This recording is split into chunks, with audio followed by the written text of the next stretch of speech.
안녕하세요. 퍼실 수학 전문학원 고등부 전임 강사 이수형입니다. 네, 오늘은 지난 선일여고 3학년 1학기 확률가통계 중간고사 간단한 총평과 주요 문항 문제풀이를 하기 위해 또 이 자리에 오랜만에 섰습니다. 먼저 중간고사 준비하고 치르느라 우리 선일여고 학생들 정말 고생 많았고요. 각자 또 원하는 결과를 얻은 친구들도 있고 또 좀 아쉽게 그러지 못한 친구들도 있겠지만 일희의비 하지 마시고 계속 공부 정진하시고 준비하셔서 또 기말고사 때 또 좋은 결과를 얻었으면 좋겠습니다. 먼저 간단하게 총평 먼저 좀 해볼게요. 일단 문제는 총 24문제였고요.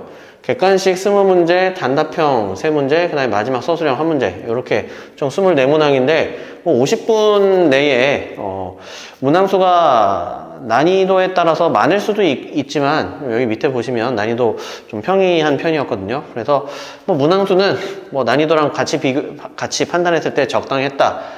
이렇게 좀 볼 수 있고요. 대신에 좀 범위가 많았습니다. 그래서 중간고사 때 처음부터 2단원까지 확률과 통계가 총 3단원으로 구성이 되어 있거든요. 근데 그 중에 3분의 2까지가 중간고사 범위였습니다. 2단원 끝까지 처음부터. 그래서 범위는 다른 학교에 비해서 많은 편이었고요. 대신에 문제는 쉬운 편이었습니다. 평이한 편이었다. 제가 알기로 우리 퍼실 저희 학원에서만 해도 100점이 좀 여러 명, 한 3, 4명 이상은 되는 것 같고요. 한 개 틀린 친구들도 꽤 있고요. 제가 가르치는 친구들 중에서도 꽤 있고 100점도 있고. 자, 어쨌든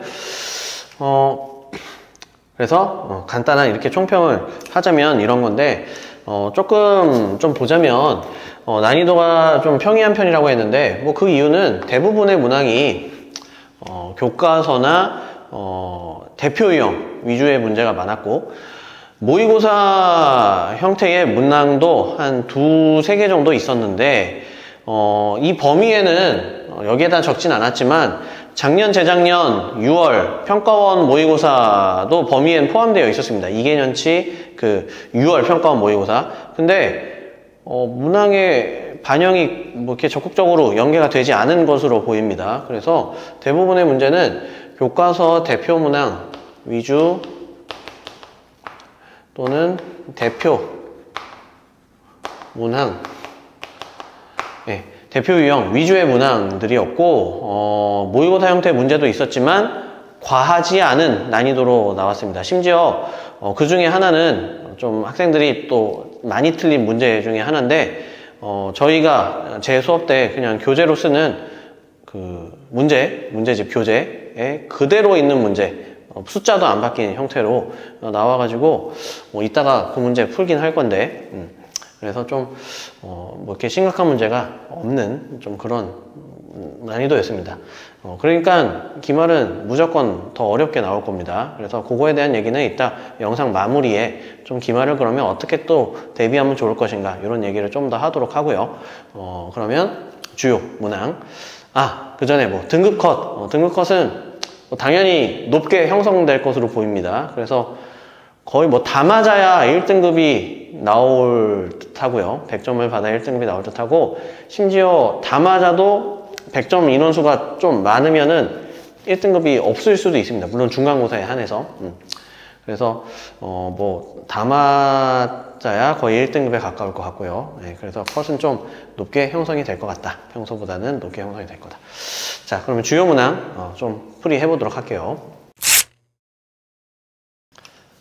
자, 객관식 16번 문항을 보도록 할게요. 모의고사 형태의 문항인데 난이도는 그렇게 어렵지 않은 문항이고요.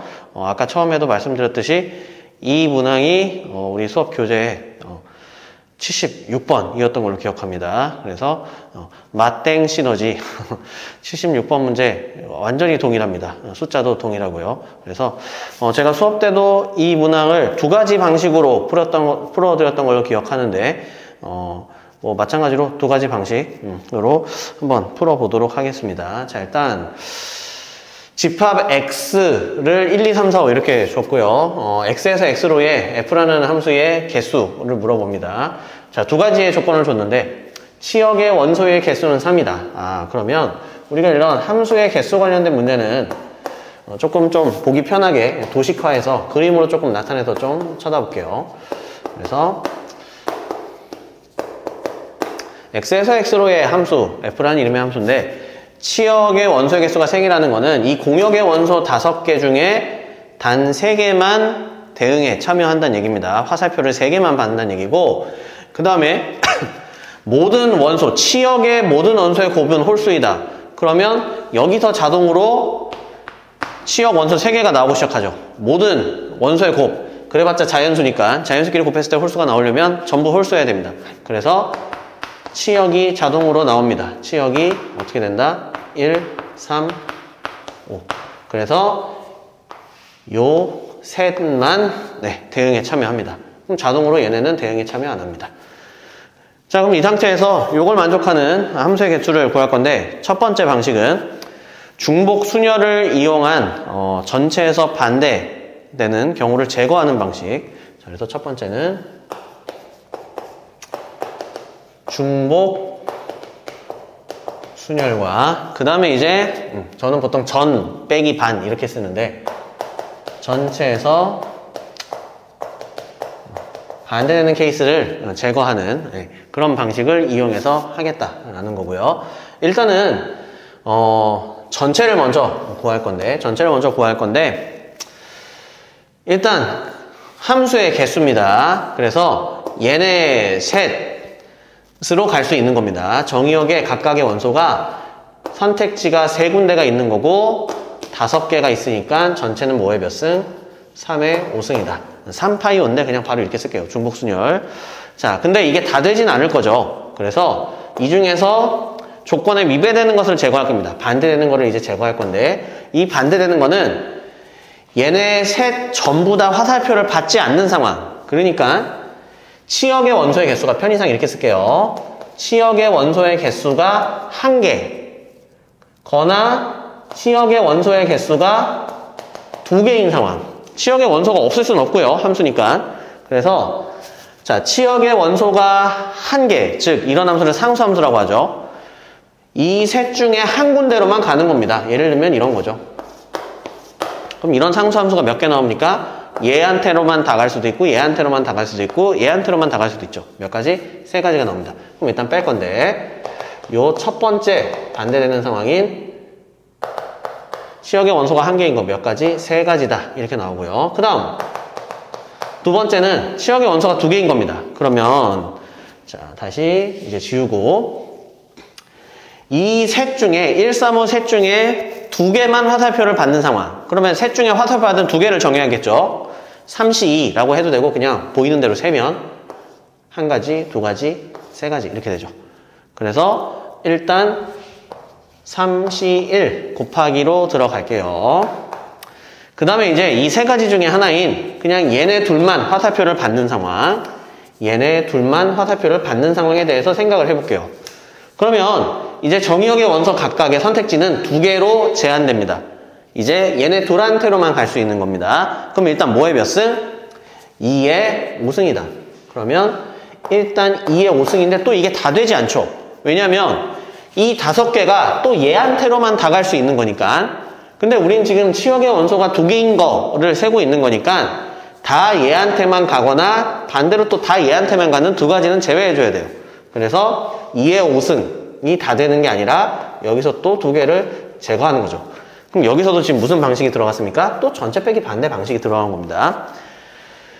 그래서 이제 이 첫 번째 반대되는 경우와 두 번째 반대되는 경우는 절대 중복이 될 일은 없죠. 그래서 그대로 더하시면 되죠. 따라서 이제 계산만 하면 됩니다. 3의 5승은 243이고요. 빼기 이제 가로 열고 3은 그대로 쓰시면 되고 2의 5승 32에서 2를 빼니까 30 곱하기 3입니다. 그래서 90 이렇게 됩니다. 그러면 243에서 93을 빼시면 되죠. 그래서 답은 몇 개다? 150개다. 이렇게 나오겠네요. 자, 이게 일단 중복순열과 전체에서 반대되는 케이스를 제거하는 방식으로 푼 기본적인 방식이고요. 수업 때도 얘기했지만 반드시 이런 방식으로 푸실 수 있어야 됩니다. 자, 그 다음에 두 번째 방식은 밑에다 써볼게요. 두 번째 방식은 이렇게 치역의 원소의 개수가 정해져 있는 상황이라면 치역의 원소의 개수가 정해져 있는 상황이라면 자, 좀 다시 보기 편하게 지우고 다시 해볼게요.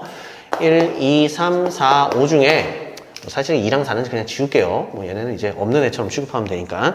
그래서 얘네 셋이 전부 화살표를 받아야 되는 상황이라면 내가 이 정의역의 원소 서로 다른 게 5개가 있는데 이 정의역의 원소 5개를 세 그룹으로 쪼개면 됩니다.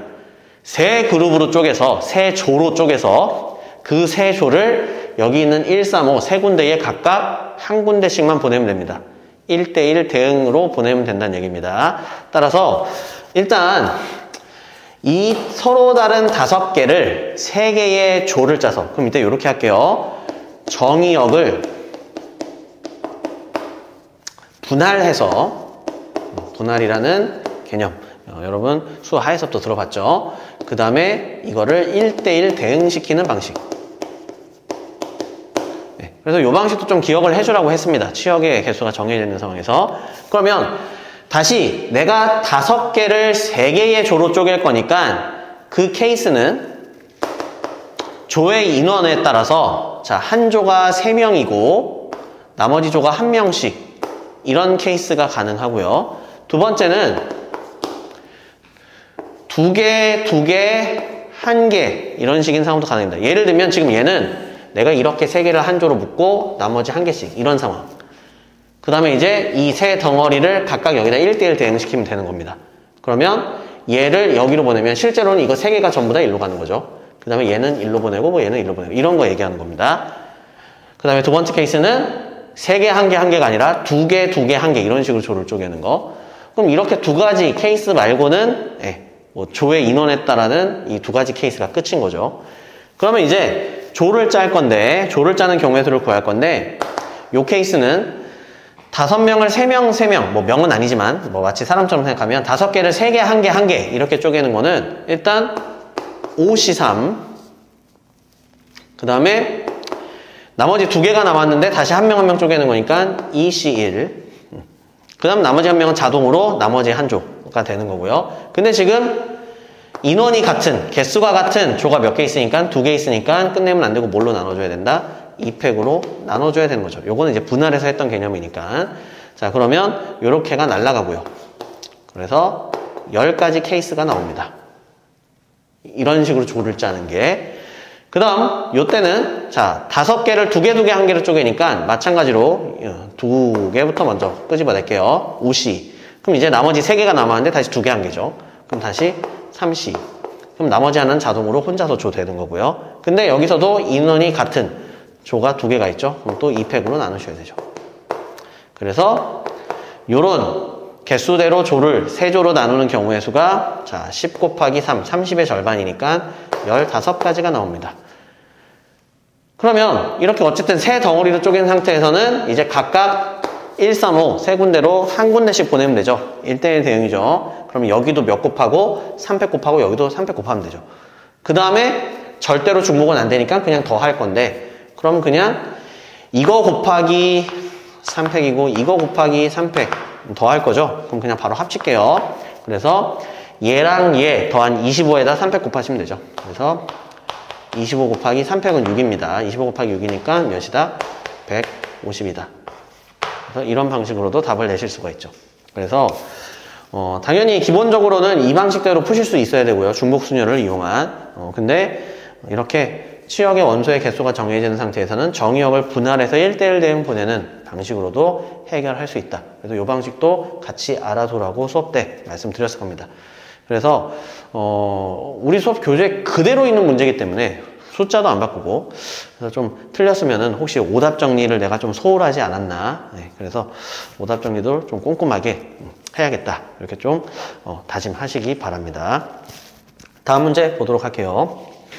자, 다음 문제는 객관식 마지막 20번 문제입니다. 객관식에서 뭐 제일 많은 학생들이 틀린 문제일 것으로 생각되고요. 마찬가지로 모의고사 형태의 문제인데 뭐 쉬운 문제는 아니지만 그렇다고 해서 뭐 되게 어렵다 무슨 뭐 모의고사에서 뭐 30번 막 이런 정도의 또 그런 난이도는 아니고요. 그리고 우리 교재에도 비슷한 유형의 문제 당연히 있고요. 완전 똑같진 않지만 결국은 같은 방식을 써서 풀어내는 류의 문제는 몇 개 있었습니다.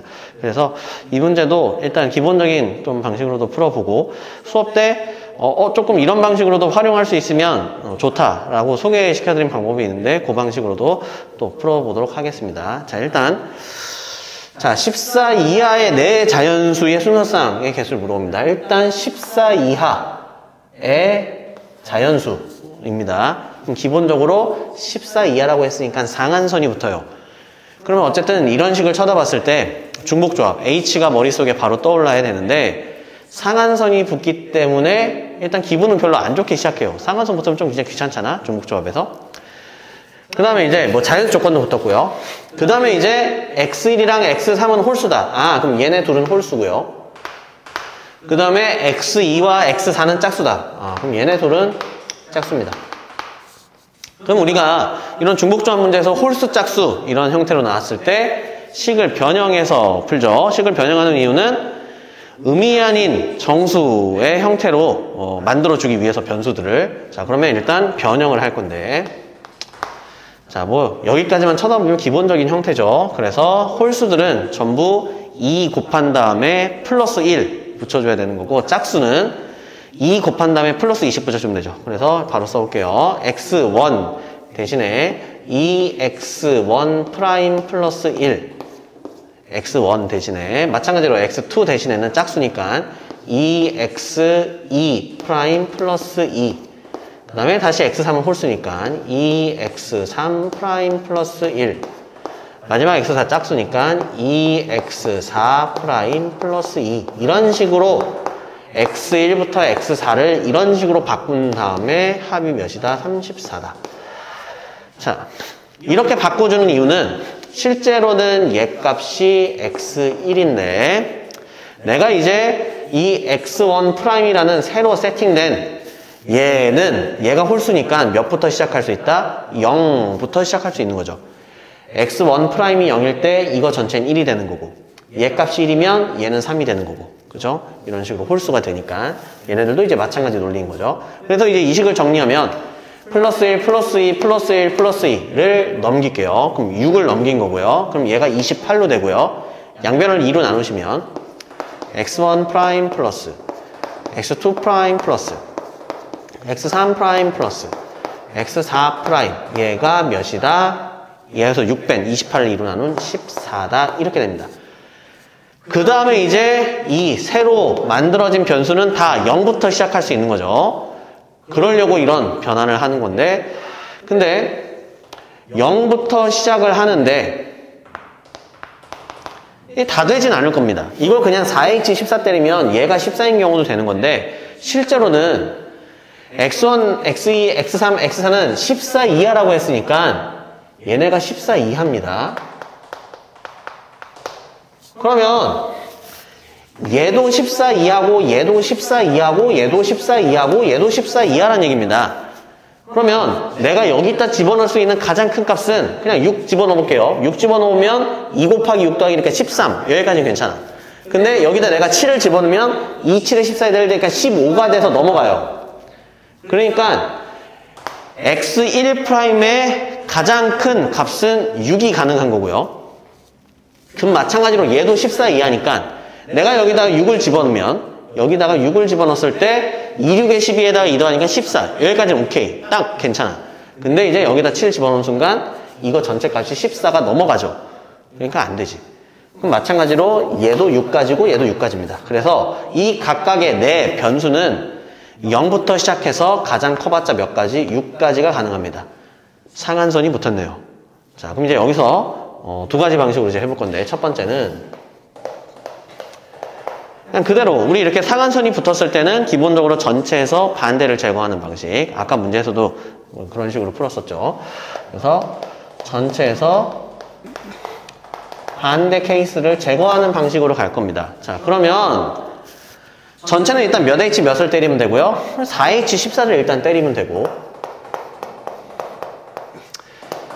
자, 반대되는 케이스는 얘를 다시 조금 말로 풀어서 설명을 해보면 얘가 7 이상이거나 6까지만 가능한 거니까 얘가 7 이상이거나 얘가 7 이상이거나 얘가 7 이상이거나 얘가 7 이상이거나 그래서 x1' 또는 x2' 또는 x3' 또는 x4'이 몇 이상?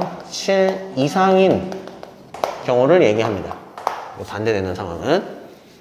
그러면 일단 얘가 7 이상 또는 얘가 7 이상, 얘가 7 이상, 얘가 7 이상은 전부 다 경우의 수가 같을 거니까 일단 4 곱하기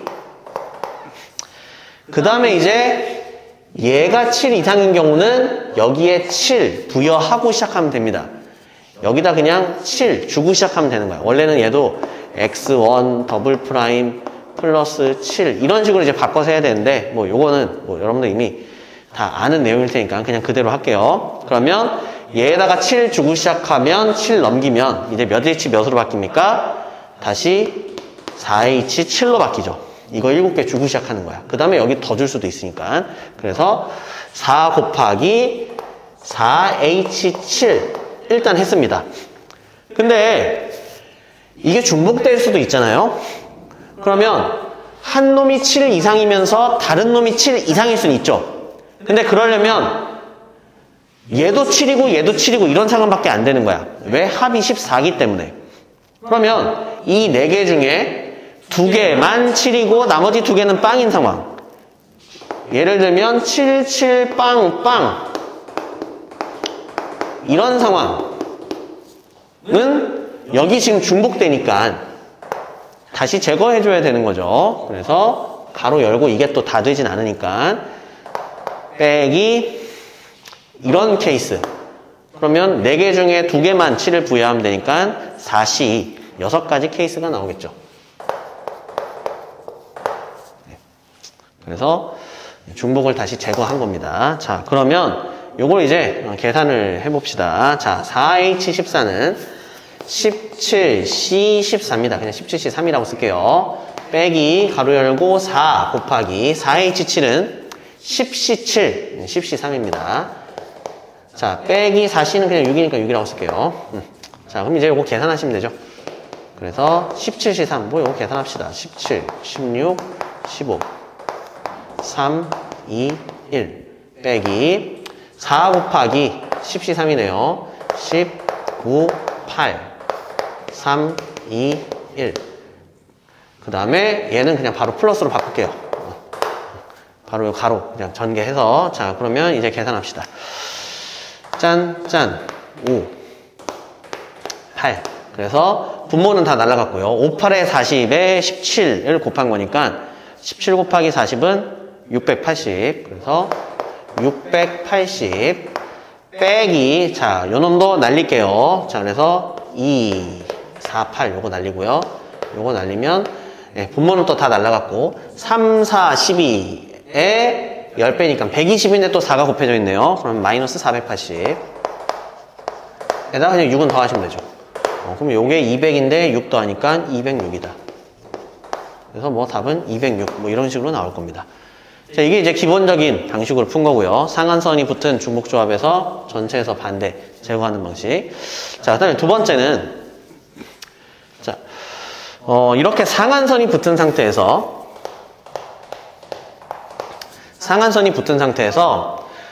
요 상한선이 좀 낮게 형성돼 있으면 이 합에 비해서 우리가 새로운 다시 식 변형을 해서 새로운 변수를 만들 건데 뒤집어서 새로운 변수를 만드는 방식이 있었어요. 자, 그래서 이거는 뭐 그냥 말로 설명하는 것보다 한번 보여드리는 게 이해가 편하니까. 자, 일단 뭐 편의상 명칭은 뒤집기. 뒤집기 이용. 제 수업 들은 친구들은 뭔 소리인지 알 겁니다. 뭐 실제로 푸는 거 보니까 뒤집기로 많이 잘 풀어서 나름 뿌듯했는데. 자, 그러면 어떤 식으로 뒤집을 거냐면 다시 여기서부터 출발할게요. 지금 얘네 각각이 가질 수 있는 값이 0부터 6인데 그러면 요 x1 프라임이라는 거 대신에 이렇게 생긴 애를 도입하는 겁니다. 6 마이너스 x1의 더블 프라임. 그러면 실제로 얘가 가질 수 있는 값이 0부터 6인데 얘 값이 0이란 얘기는 얘 값은 몇이란 얘기고요? 6이란 얘기고 얘값이 1이란 얘기는 얘값이 5란 얘기고요. 이런 식이죠. 그러면 얘가 가진 값이 가장 큰 얘값이 6일 때는 얘값은 0이란 얘기죠. 아하, 따라서 이 새로 내가 만든 변수인 x1 더블 프라임도 몇부터 몇 가지의 값을 가질 수 있다? 뭐 0부터 6가지의 값을 가질 수 있죠. 자, 그럼 이제 이 식을 자, 새로운 식으로 변환해 볼게요. x1 프라임 대신에 이제 이런 애를 갖다 쓰는 겁니다. 그래서 6 마이너스 x1의 더블 프라임, 그럼 마찬가지 다른 애들도 6 마이너스 x2의 더블 프라임, 6 마이너스 x3의 더블 프라임, 마지막 6 마이너스 x4의 더블 프라임. 이게 몇이다? 이게 그대로 14다 이렇게 나온다는 얘기고요. 14다 이렇게 나온다는 얘기고, 그러면 마찬가지로 좀 식을 정리할게요. 마이너스 붙은 애들 전부 다 넘기고 14를 반대로 일로 넘기면, 식 정리하면 x1 더블 프라임 더하기 x2 더블 프라임 더하기 x3 더블 프라임 더하기 x4 더블 프라임, 그리고 얘 값이 어떻게 된다? 6, 4, 24에서 14를 뺀 12다 이렇게 됩니다. 그리고 마찬가지로 이 새로 만들어진 각각 4개의 변수도 어디서부터 어디까지의 값? 0부터 6까지의 값을 가집니다. 자, 그럼 이제 그대로 또 해볼게요. 자, 마찬가지로 상한선이 붙어있기 때문에 또 전체에서 결국 또 반대를 제거하는 원리 자체 이제 얘랑 똑같습니다. 그래서 4h 몇에서 4h 10에서 뺄 겁니다. 자, 그러면 반대되는 상황은 얘가 7 이상이거나 얘가 7 이상이거나 얘가 7 이상이거나 얘가 7 이상이거나, 그러면 또 4 곱하기 그냥 얘에다가 7 하나 주고 시작할게요. 그러면 그냥 7 넘기면 되니까 몇 h? 4h3 이렇게 되고요. 이 4개 중에 어떤 것 2개 이상이 동시에 7 이상일 수는 없어요. 왜? 합이 지금 10이기 때문에. 그래서 여기서는 그냥 이거 그대로 빼주시면 되죠. 중복되는 게 없기 때문에. 따라서 계산합시다. 13 C12니까 13C 3이랑 똑같고요. 마이너스 4 곱하기 4H3은 6C3이죠. 자, 6C3은 20이고요. 13C3만 계산하면 되겠네.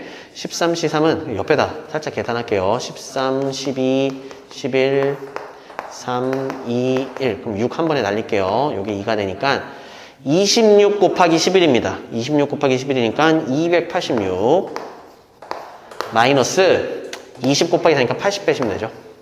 그럼 답은 몇이다? 206이네요. 아까랑 동일한 답이 나오겠죠.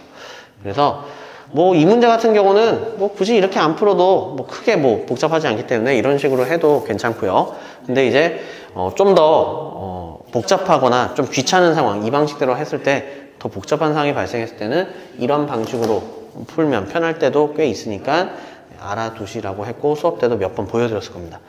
그래서 이게 객관식 마지막 20번 문항이었습니다. 자, 그럼 또 다음 문항 보도록 할게요. 네, 단답형에서 마지막 문제였던 3번을 보도록 할게요. 이 문제는 교과서 대단원에 있는 문제 중에 조금 난이도가 있는 문제고, 뭐 문항 자체가 뭐 되게 어렵다는 아니지만 그렇다고도 뭐 마냥 또 쉬운 문제는 아니고, 풀 수 있는 방식, 아이디어가 좀 여러 가지가 있어서 뭐 이 문제뿐만 아니라 다른 형태에서도 여러분들이 적용시킬 수 있는 그런 아이디어들이 있어서 이 문제를 좀 풀어보도록 하겠습니다. 자, 일단 상황을 좀 볼 건데, 1부터 7까지의 자연수가 하나씩 적힌 7개의 공이 들어있는 주머니. 뭐 주머니에 공이 7개 있는 겁니다. 그랬을 때 임의로 3개의 공, 그냥 3개의 공을 한 번에 뽑는 겁니다. 랜덤하게. 그랬을 때 그럼 공이 3개가 나오겠죠. 그럼 숫자도 3개가 써져 있겠죠. 각각의 공에 하나씩. 그 숫자 중에 연속하는 자연수가 2개 이상일 확률을 물어봅니다. 일단 확률을 물어보고요. 그 다음에 이제 연속하는 자연수가 2개 이상인 상황을 물어보는 겁니다. 그러면 연속하는 자연수가 2개 이상인 상황은 예를 들면 1부터 7까지 중에 내가 3개 숫자를 고를 건데 뭐 2, 3, 7 뭐 이런 것도 해당이 되고, 뭐 아니면 3개 다 연속해가지고 3, 4, 5 막 이런 것도 해당이 되고, 그럼 벌써부터 좀 이런 거를 다 일일이 따져가면서 세기에는 조금 피곤하다, 네, 귀찮다, 뭐 정식 명칭으로 짜친다, 좀 표현이 그런가요? 어쨌든 자, 그런 상황이니까 우리 이런 상황에서는 또 우리가 경우의 수 또는 확률을 풀 때 항상 갖고 있는 방식인 어떤 방식? 또 전체에서 반대를 제거하는데 지금 확률이니까 여사건의 확률을 이용해서 푸는 방식을 좀 떠올릴 수 있는 거고, 그러면 일단 1 빼기 이제 요거에 반대되는 상황입니다. 그냥 한글로 쓸게요. 자, 연속하는 자연수가 2개 이상에 반대되는 상황은 세 숫자가 모두 연속하지 않는 거죠. 그래서 세 수가 모두 연속하지 않는다. 그럼 뭐 똑같은 표현을 이렇게 쓸게요. 좀 더 합통해서 익숙한 표현. 이웃하지 않는다.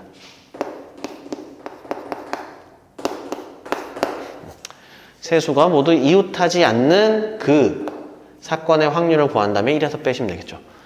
자, 그럼 이제 우리 문제는 바뀌었습니다. 이제 요거를 하는 걸로 바뀌었습니다. 그러면 1부터 7까지 중에 7개의 숫자 중에 내가 3개를 고를 건데 어느 세 수도 붙어 있으면 안 돼요. 예를 들면 이런 거죠. 2, 5, 7 이런 식으로.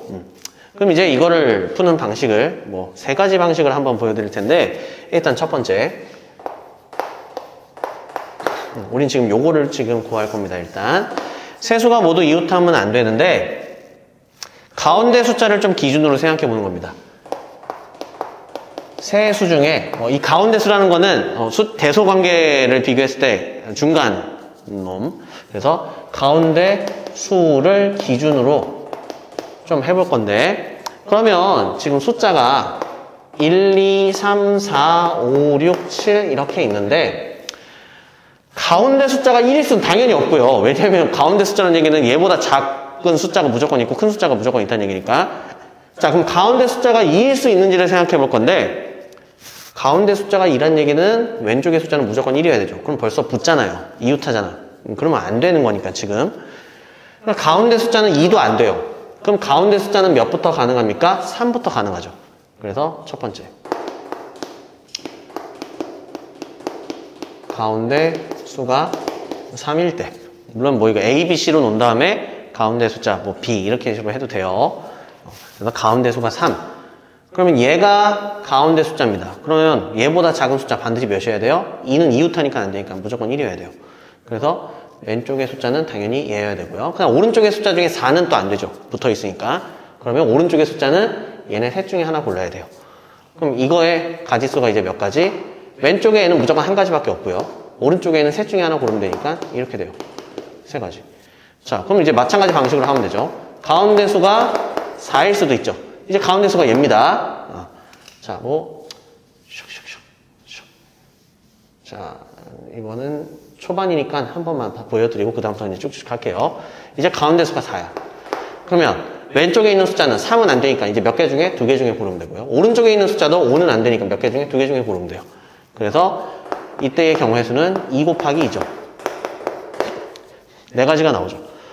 그럼 내가 이제 가운데 수를 오른쪽으로 보낼 때마다 왼쪽의 가지수는 한 가지씩 늘어나고 오른쪽의 가지수는 한 가지씩 줄죠. 그래서 뭐 마지막 케이스지만 어차피 얘랑 대칭이죠. 그래서 가운데 수가 5인 상황은 이제 왼쪽의 가지수가 3가지로 한 개가 늘고요. 오른쪽의 가지수는 무조건 7이어야 되죠. 지금 가운데 수가 얘니까 한 가지다. 그래서 여기도 3가지가 나오죠. 그 다음에 이제 요건 절대 중복될 일은 없으니까 얘네 3개는 그냥 더하시면 되죠. 그래서 총 몇 가지다? 10가지가 나온다. 자, 그리고 확률을 물어봤으니까 분모를 또 구해볼게요. 분모는 7개의 공, 서로 다른 걸로 쳐다보는 거죠. 그래서 7C3. 자, 이제 답을 내볼게요. 7C3분의 총 10가지였죠. 10이다.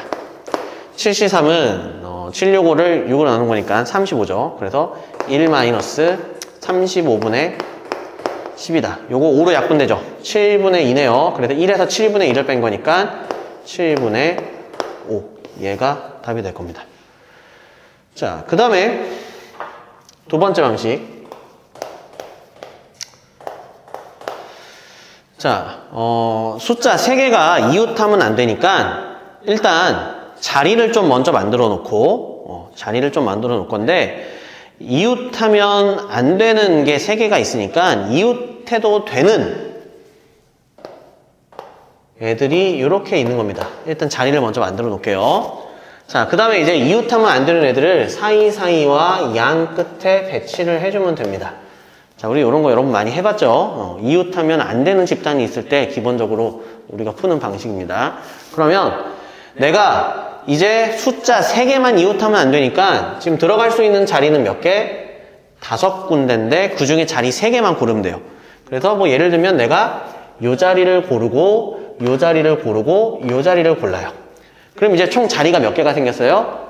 원래 4개가 있고요. 이웃해도 되는 애들. 그 다음에 이웃하면 안 되는 애들 3개를 추가했으니까 자리가 7개가 생기고, 그럼 이 자리 7개에 1부터 10까지 순서대로 쓰면 되죠. 밑에다 쓸게요. 1, 2, 3, 4, 5, 6, 7. 그러면 이웃하면 지금 안 되는 세 숫자가 지금 여기 1, 여기 4, 이렇게 6, 이렇게 세팅되는 거죠. 그래서 이런 아이디어, 뭐 수하에서 이런 류의 문제가 유형이 좀 있었고, 수하에서의 그런 유형을 접목시킨 방식이고, 그러면 이제 요거의 경우의 수, 뭐 일단 확률을 구해야 되죠. 그러면 1 마이너스, 자 분모는 똑같습니다. 7C3 그냥 35라고 바로 쓸게요. 35분의, 자 이 가지수를 셀 건데 일단 내가 자리 7개를 먼저 세팅을 하는 거니까 그냥 자리 4개 이웃해도 되는 거, 이거는 그냥 한 가지죠. 한 가지. 그 다음에 이제 이 사이사이와 양끝, 즉 5자리 중에 내가 3자리를 골라야 되니까, 예를 들면 아까처럼 이런 식으로 여기다 이제 숫자 쓰는 거죠. 그럼 이 경우에는 이제 2, 4, 7 이렇게 되는 거죠. 그래서 자리 3개만 고르면 되니까 이미 순서는 정해져 있는 거죠. 1부터 7까지 순서대로 오름차순으로 써야 되니까. 그래서 5개 중에 3개만 고르면 된다. 그래서 5C3이죠. 그러면 35분의 10, 마찬가지 7분의 1을 빼면 되니까 또 7분의 5 이렇게 되고요. 뭐 이런 방식으로 푸실 수도 있는 거고. 자, 그 다음에 세 번째, 이번에는 자, 사실 이 세 번째 방식을 다시 좀 얘기를 하고 싶어서 또 이 문제를 고른 이유도 있는데, 물론 이 문제는 그렇게 복잡한 형태가 아니고 개수가 많은 것도 아니라서 뭐 이렇게 풀어도 되고 뭐 이렇게 풀어도 어차피 금방 다 풉니다. 자, 근데 좀 이런 식을 이용할 수 있어요. 1부터 7까지 중 세 숫자가 이웃하면 안 되는 상황이니까 그냥 그 세 숫자를 A, B, C라고 놓을게요. 세 수를 A, B, C라고 놓겠습니다. 그리고 얘네는 이웃하면 안 돼. 연속된 자연수면 안 된다는 얘기야. 그러면 기본적으로 얘는 뭐 1도 가능합니다. 그렇잖아. 뭐 1, 5, 7 이런 거 되니까 얘는 1부터 가능해요. 그 다음에 제일 큰 숫자인 C는 7도 가능합니다. 자, 그 다음에 얘네 둘은 이웃하면 안 됩니다. 그러니까 같을 순 없어요. 무조건 얘가 클 거고요. 얘네 둘도 무조건 얘가 클 겁니다. 자, 그래서 이제 뭘 할 거냐면, 자, 이런 방식으로 푸는 것도 몇 개 보여드렸을 텐데, 얘와 얘의 차를 새로운 문자로 세팅해 볼게요. 얘에서 얘를 뺀 그 값을 x라고 놓을게요. 그럼 마찬가지. 얘에서 얘를 뺀 값을 y라고 놓을게요. 그 다음 마찬가지. 얘에서 얘를 뺀 값을 z라고 놓을게요. 그 다음 마지막 얘에서 얘를 뺀 값을 w라고 놓을게요. 그럼 제가 아주 간단한 퀴즈를 하나 내볼게요. 이것끼리 더하면 몇이 나와야 됩니까? 생각해 봤습니까? 6이죠. 얘에서 얘 빼시면 돼요. 당연한 겁니다. 그냥 덧셈 뺄셈의 원리입니다. 예를 들면 간단한 예. 자, 여기 1이라는 숫자가 있고요. 여기 3이라는 숫자가 있고요. 여기 6이라는 숫자가 있고 여기 9라는 숫자가 있다고 해볼게요. 자, 차를 써볼게요. 차가 몇이다? 2다. 차가 몇이다? 3이다. 차가 몇이다? 3이다. 이 차끼리 더한 게 몇이 나와야 돼요?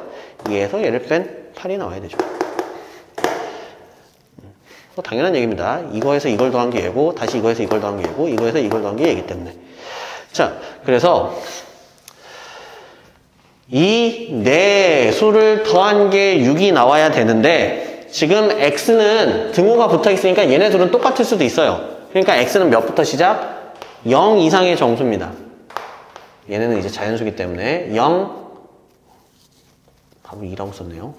0 이상. 그냥 의미 아닌 정수라고 쓸게요.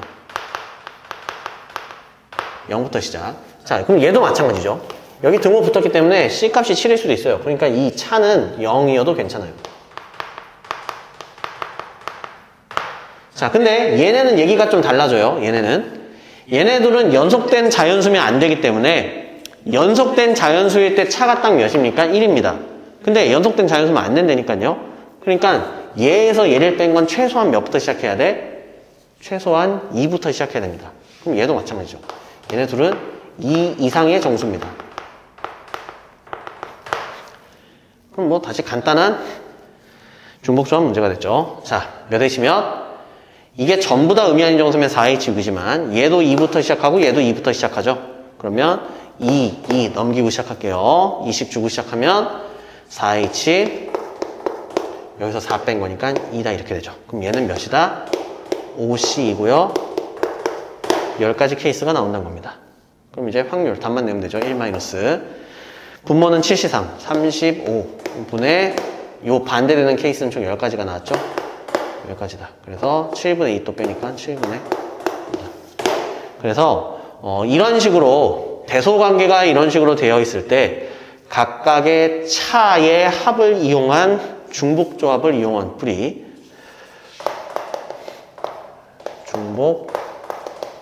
중복조합을 이용한 풀이 이런 방식은 특히 난이도가 꽤 있는 중복조합의 문제에서 이런 발상, 아이디어를 이용하면은 굉장히 효율적으로 풀리는 유형들이 좀 있다고 했습니다. 그래서 이 방식은 좀 까먹었거나 혹시나 몰랐으면은 꼭 알아두시기 바랍니다. 자, 그래서 이렇게 총평과 그다음에 주요 문항 좀 학생들이 많이 틀렸거나 헷갈렸을 만한 문항 3가지를 좀 간단하게 봤는데요. 지금 3문항 모두 제가 한 가지의 풀이가 아니라 뭐 여러 방식, 뭐 2가지, 3가지 이런 식으로 보여드렸는데 특히 확률과 통계라는 과목은 학생들이 처음에 공부할 때 많은 어려움을 겪는 과목입니다. 그게 이제 세는 것 자체가 기본적으로 노가다성, 세기 싫으니까 뭔가 막 이렇게 하다가 시행착오가 많이 발생하는 거고, 따라서 학생들보다는 아무래도 현장에서 학생들을 가르치면서 경험이 많은 선생님들, 이런 강사들, 그리고 학생들이 처음에는 생각하기 힘든 아이디어들, 뭐 아까 막 뒤집어서 만드는 거, 이런 것들은 학생들이 처음에 생각하기 어렵잖아요. 그래서 특히 확률과 통계 과목은 좀 경험이 있는 그런 선생님들, 뭐 강사들한테 배우는 거를 강력하게 권해드리고, 혼자서 독학하는 거는 좀 한계가 있다고 봅니다. 특히 이제 입시, 또 내신, 또 수능을 준비하는 상황에서는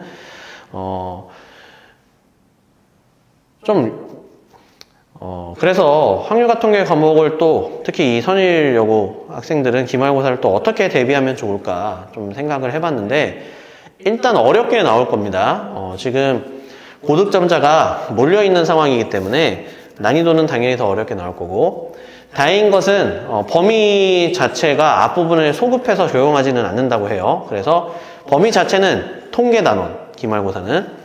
대신에 중간고사 때는 따로 수특 부교재가 들어가진 않았는데 기말고사 때는 수특이 또 부교재처럼 시험 범위에 들어간다고 합니다. 따라서 지금 다른 학교들, 수특을 부교재로 쓰는 학교들의 지금 시험지를 봤을 때, 시험지 경향을 봤을 때 수특의 연계율이 상당히 높거든요. 고3 시험지 특성상. 그래서 수특을 반드시 빠삭하게, 특히 레벨 3까지도 아마 들어갈 것 같은데, 왜냐면 문제를 더 어렵게 내셔야 되니까. 그래서 레벨 3 같은 것도 당연히 빠삭하게 보셔야 되고, 그 다음에 이제 아무래도 문제 난이도가 높아질 거기 때문에 이번 중간고사 때는 그래도 시간이 그렇게 뭐 모자르거나 그러진 않았을 건데, 기말고사 때는 이제 시간이 모자랄 수도 있습니다. 그러니까 일단 기본적으로 수특을 빠삭하게 보셔서 반복하셔서 속도를 높이셔야 되고, 그 다음에 이제 수업 때 방금도 제가 뭐 여러 가지 방식으로 풀어드린 것처럼 다른 방식으로 생각할 수 있는 거는 다른 방식으로도 생각해 보시는 게, 만약 내가 현장에서 이 방식으로 했는데 좀 아닌 것 같아, 너무 복잡하거나 너무 노가다를 해야 돼, 그러면은 다른 방식을 빨리 전환해서 생각을 할 수 있으려면 평소에 한 가지 풀이가 아니라 이런 방식으로도 해볼 수 있는 거고, 이런 상황에선 이런 방식으로도 해볼 수 있는 거고, 이런 식의 풀이를 해보셔야 되는데, 제가 수업 때 뭐 여러 가지 방식으로 풀어드리는 것도 보여드리니까 저기서 저런 식으로도 생각할 수 있구나. 그러면 그런 것들을 여러분들이 받아들이시고 또 직접 해보시고, 그래서 숙지를 하시면 시험 현장에서도 좀 더 효율적이고 계산을 줄이고 속도도 빠른 그런 풀이를 또 하실 수 있겠죠. 그래서 기말고사 어렵게 나올 텐데 기본적으로 우리가 수업 때 다루는 교재들, 그 다음에 또 수특 반복 하셔서, 그 다음에 또 수업 때 제가 풀어드리는 방식들도 적용시키고 숙지하셔서 기말고사 때 또 좋은 결과를 만드셨으면 좋겠습니다. 마지막으로 정말 선일여고 학생들 중간고사 치느라 수고 많이 하셨고요. 저는 여기까지 하고 인사드리도록 하겠습니다. 퍼파